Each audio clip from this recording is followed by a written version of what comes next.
Assalamualaikum warahmatullahi wabarakatuh.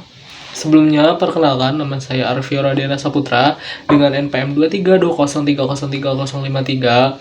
Saya perwakilan dari kelompok 10. Nah, di sini kelompok kami, kelompok 10, melakukan observasi tentang hewan domba, yaitu terdapat pada peternakan putra domba yang berada di Boton, Magelang. Nah, domba itu memiliki ciri-ciri. Yang pertama, ciri-ciri dari domba jantan itu mereka memiliki ukuran tubuh yang lebih besar dari banda betina dan memiliki tanduk yang biasanya memiliki tanduk yang lebih besar dan melingkar, dan postur tubuhnya lebih kekar dan berotot. Nah, rambut dari domba jantan ini terkadang lebih kasar dan panjang juga di bagian lehernya. Dan tingkah laku dari domba jantan ini cenderung lebih ke agresif dan dominan. Nah, dari ciri-ciri domba betina yang ada yaitu ukuran tubuhnya lebih kecil dan ramping dibanding jantan, dan tanduknya itu kadang ada kadang tidak. Nah, jika ada, tanduknya itu lebih kecil atau tidak sama. Postur tubuhnya itu lebih lembut dan tidak seberotot jantan gitu. Dan juga rambutnya itu biasanya lebih halus dan pendek, dan tingkah lakunya itu cenderung lebih tenang dan kurang agresif dari jantan. Nah, di Putra Domba ini mereka meternak domba gembel Magelang, dan domba gembel Magelang itu ada 3. Yang pertama ada domba gembel Magelang besar atau jumbo atau super, domba gembel Magelang kecil atau mini, domba gembel Magelang gadungan ataupun campuran. Nah, adapun taksonomi dari domba yaitu Kingdom Animalia, filumnya Chordata, kelasnya Mamalia, ordenya Artiodactyla, familinya Bovidae, subfamilinya Caprinae, genusnya Ovis, spesiesnya Ovis aries. Selanjutnya yaitu membahas mengenai keunggulan domba gembel Magelang. Yang pertama, domba tersebut cenderung memiliki daging yang empuk dan gurih, hasil bulunya banyak dan berkualitas tinggi, pertumbuhannya relatif cepat, tahan terhadap penyakit, dan mudah beradaptasi dengan berbagai kondisi lingkungan. Selanjutnya yaitu mengenai struktur dan fungsi pada domba. Nah, pada poin pertama akan membahas mengenai kerangka dan otot.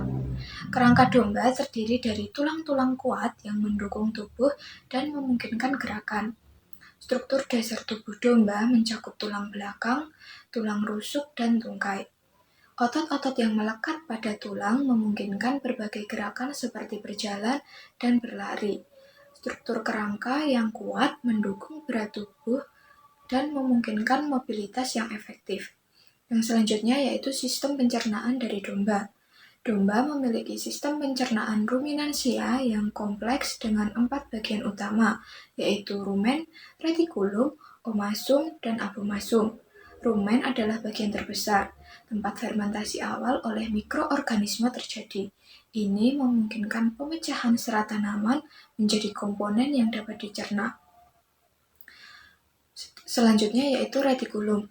Retikulum bekerja bersama rumen pada proses fermentasi dan pemecahan partikel makanan. Lalu, omasum bertanggung jawab untuk menyerap air dan nutrien dari makanan yang telah dicerna sebagian. Lalu, abomasum yang sering disebut sebagai lambung sejati, mencerna makanan dengan enzim pencernaan mirip dengan fungsi lambung pada hewan non-ruminansia. Yang selanjutnya yaitu sistem pernapasan. Domba memiliki sistem pernapasan yang mirip dengan manusia. Udara masuk melalui hidung dan masuk ke paru-paru melalui trakea. Di dalam paru-paru, oksigen diambil dan karbon dioksida dikeluarkan melalui proses pernapasan. Selanjutnya yaitu sistem ekskresi.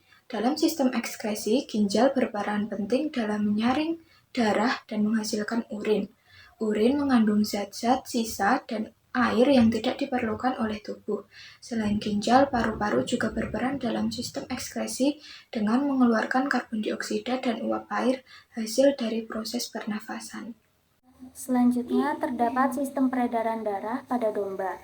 Sistem peredaran darah pada domba melibatkan jantung, pembuluh darah, dan darah itu sendiri. Jantung berfungsi sebagai pompa untuk mengedarkan darah ke seluruh tubuh. Pembuluh darah membawa darah yang kaya oksigen dari paru-paru ke seluruh tubuh dan membawa darah yang mengandung karbon dioksida kembali ke paru-paru untuk dikeluarkan. Selanjutnya, sistem saraf pada domba terdiri dari otak, sumsum tulang belakang, dan saraf-saraf yang menghubungkan organ-organ tubuh. Sistem saraf ini berperan dalam mengumpulkan, mengirimkan, dan memproses informasi dalam tubuh. Hal ini memungkinkan koordinasi dan pengaturan fungsi organ-organ tubuh pada domba. Kemudian selanjutnya ada peran domba dalam kehidupan. Yang pertama yaitu sebagai bahan pangan yang terdiri dari daging, susu, dan kulit. Kemudian dapat dijadikan sebagai sumber ekonomi, contohnya peternakan, industri tekstil, dan pariwisata. Yang ketiga yaitu sebagai penghasil pupuk dan pengendali gulma. Sekian presentasi yang dapat kelompok kami sampaikan terkait laporan hasil observasi dan wawancara di peternakan putra domba. Terima kasih atas perhatiannya. Wassalamualaikum warahmatullahi wabarakatuh.